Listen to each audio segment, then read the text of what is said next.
The two free educational, interactive educational programs that I've chosen were Papunet and Pixintel. The first one I'll be talking about is Papunet. Papunet is a website that's a free interactive website, which as educators we all look for free things. So this will be one of those sites that we can use with our students in the classroom, as well as can be accessed outside of the classroom. The games that are provided on this particular site assist children with developmental skills for special needs. One of the great things about this particular site, papunet.net/games, is a site that it caters to a variety of ages of children with a variety of disabilities. We have kids that have Rett syndrome, cerebral palsy, different developmental disabilities. They can access over 10 different games and work on these games at different levels, which you will see within the next few slides. The teacher is able to see exactly what the child is going to do, and they're able to help them in advance, just let them know what they need to do and watch the child, and it's a great observation tool as well. Well, these games will definitely access the higher level learning from Bloom's taxonomy, and will definitely reach the cognitive and psychomotor skills for special needs children. As I said before, this is actually a great site for children that have Rett syndrome, cerebral palsy, traumatic brain injury, ADD, ADHD. The games themselves assist in developing mental skills that children, need: memory, fine motor skills, word and number recognition, as well as vocabulary. What you're looking at here on this particular screen is there are 8 different examples of the puzzles that they offer. They look like just regular pictures, but what happens is that it's up to the level of the child and the discretion of the parent or the teacher to decide if it would start off easy or if it would start off harder, as you will see with the next slide. You can see from the very first example, there are just 2 sections. So it would be up to the child to bring the picture together as a whole with just 2 pieces, so on and so forth. So you can see at the 8th picture, you can actually make a puzzle, and the child would use the mouse to the computer or their finger and the screen to put the puzzle pieces together. You can work them up from easiest to hardest, and you can observe how the child thinks and how they put things together. The word exercise is another part of the games. They offer about 3 different stories that you can use. They actually change as well. Different ones are added in to the site on, I would say, not daily, but maybe every 2 weeks. They do change up the stories. This particular word exercises, this allows the child to either have narration with the story or to not have narration with the story. It allows the teacher or the parent to interact with their child in reading the story. It helps the child practice their vocabulary fluency, and also just to be able to hear the rhythms and the sequencing, and just to understand what's going on in the story that they're looking at. And they can visualize it as they do that. The advantages of PapuNet is that it can be used at home, and the parents can use it to blog and share their stories and see the other stories of people that have children with that suffer from different disabilities. Children can access this site at home, so that if a parent wants to work with their child and to monitor how far their child has come in that has a developmental disability, they can do so. It can be used by a teacher for just helpful ideas and ways that we can help children to learn things. It's always good to be able to look on the internet or look on sites and find different, fresh, new ways to approach the children that we serve. Um, the site itself provides a support system for parents that have children with cognitive and developmental disabilities. So, one of the biggest things when you're dealing with children that have cognitive and developmental disabilities is having a support system and extension of people that know what you go through. And this site allows people to contact each other, to talk to each other about the different things that are going on with their children and resources that can help them.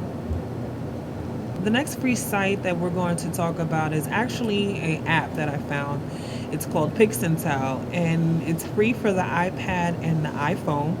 It's downloaded into one of those devices, and it's a creative way to express language by allowing students to share their stories, where they can put their pictures and they can record their voice as I'm doing now and tell you about their story.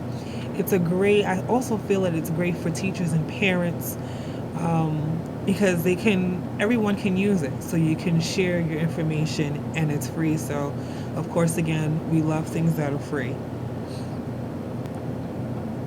The great thing about this application is in the classroom, I find that students can use this particular application on the iPad. The classes in the iPads now, so you can assign as an educator many different projects to the kids.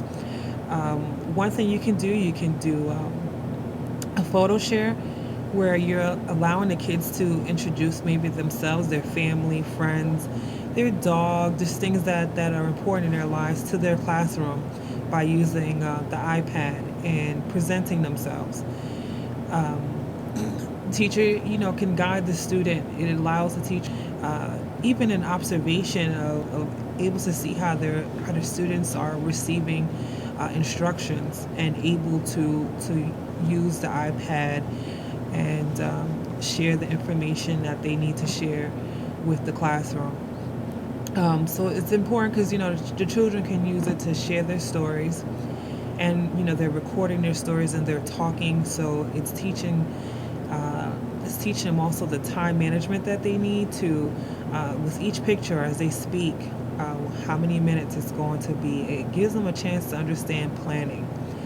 And this app can be shared through the social medias. We use all kinds of social medias now. It can be placed onto Facebook, YouTube. You can you can put it on Twitter. It's pretty accessible. So it's a great app in those respects. Okay, so what we're looking at now is an example of what the screen looks like. The first picture you see the iPhone, and the second picture next to it is the iPad. What it is showing you see the green button that says start, the purple that says edit, and the blue that says view. The Pixintel is very simple to use. It walks you through the complete process of loading the pictures that you take, editing them, and also putting audio to what it is that you're showing and sharing, and to view it. So the first thing you do is you would press the start button. Well, actually, the first thing you would do is to use one of your devices to take pictures. So with this, the importance of this is that it utilizes the fine motor skills that we encourage our children, especially children that have disabilities. They are always working on their fine motor skills and gross motor skills. So with this technology, this device, you can ask them to actually take a picture of, let's say, a book in the classroom, or take a picture of the things that they love, and then they would share it to the class, kind of like a show and tell situation. It allows them to share with everyone. It allows them to use language development, because now they have to speak on this device and tell you, who the person is, what the person does, why they love the person. They're giving you their story. So you're developing their language, and you're allowing their creativity to really come through and just really show how unique they are. Now, as an educator, you can use this Pixintel to just do a lot of different projects with your students. One example with the younger children, you can have them do a sort of word picture scavenger hunt, where you can have them take their iPad and you can tell them that the word that they're looking for is book, and they would go to the classroom and look around for a book, and they would have to take a picture of the book.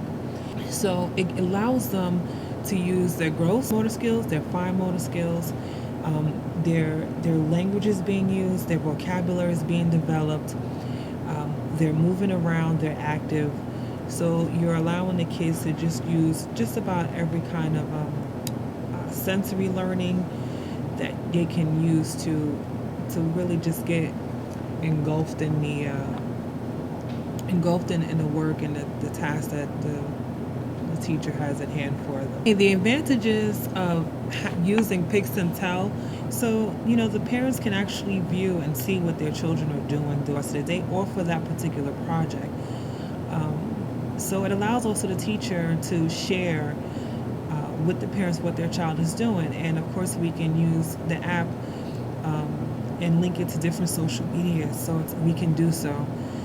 And of course, the students will use fine motor skills as well as their gross motor skills with this app, because they have to use their iPad and they have to move and they have to use their finger. The students and the parents can access the app at home, so if they have an iPhone at home or an iPad at home, they can do assignments together, they can do projects even together as a family. The app itself, once it's downloaded, is very simple and easy to use, and it gives you a step-by-step of how to use it. And one of the important things that we're noticing now, 21st century and beyond, is that we have to advance our kids in technology. So just doing these little exercises is getting kids comfortable with using technology.